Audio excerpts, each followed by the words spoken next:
তীব্র দাবদাহে রংপুরের হাড়িভাঙা আম নিয়ে দুশ্চিন্তার ভাঁজ চাষিদের কপালে। শুকিয়ে যাচ্ছে মুকুল, ঝরে যাচ্ছে আমের গুটি। বিশেষজ্ঞরা বলছেন, মুকুলি ও আমের গুটি রক্ষা করতে না পারলে বড় ধরনের হোঁচট খাবে এই অঞ্চলের অর্থনীতি। রংপুর থেকে সহকর্মী রফিকুল ইসলামের তথ্য ও ছবিতে ডেস্ক রিপোর্ট।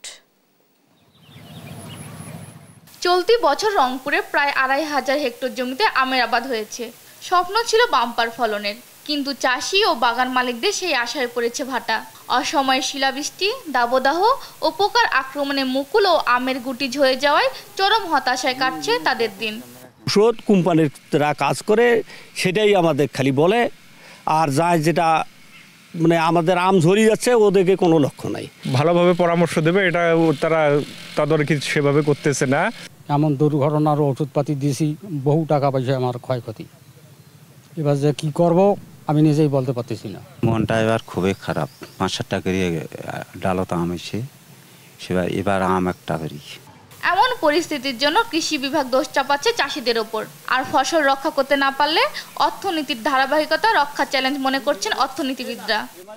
কৃষকদের দক্ষতার কারণে হয়তোবা কোনো কোনো বাগানের আমের পরিমাণের কম বেশি হতে পারে। কৃষকদের এই আম চাষে প্রযুক্তিগত সহায়তা দিয়ে যাচ্ছি। উৎপাদন কম হওয়ার কারণে এটা যেহেতু আমাদের সাপ্লাই কম হবে, সুতরাং আমরা দেশের চাহিদা মিটিয়ে আমরা বাইরে যদি রপ্তানি করতে চাই তাহলে আমরা সেভাবে রপ্তানি করতে পারবো না।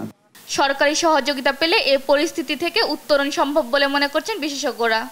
আমি মনে করি যে এটি একটি আমূল পরিবর্তন আনবে রংপুর এলাকায় এবং এটি বাংলাদেশের টেকসই উন্নয়নে এবং জাতীয় অর্থনীতিতে এটি গুরুত্বপূর্ণ ভূমিকা রাখবে। এই আম সম্প্রতি জিআই পণ্যের স্বীকৃতি পাওয়া হাড়িভাঙা আমের ফলন রক্ষায় সরকার ও সংশ্লিষ্টরা উদ্যোগী হবেন, এমনটাই প্রত্যাশা স্থানীয়দের। নিউজ ডেস্ক, দেশ টিভি।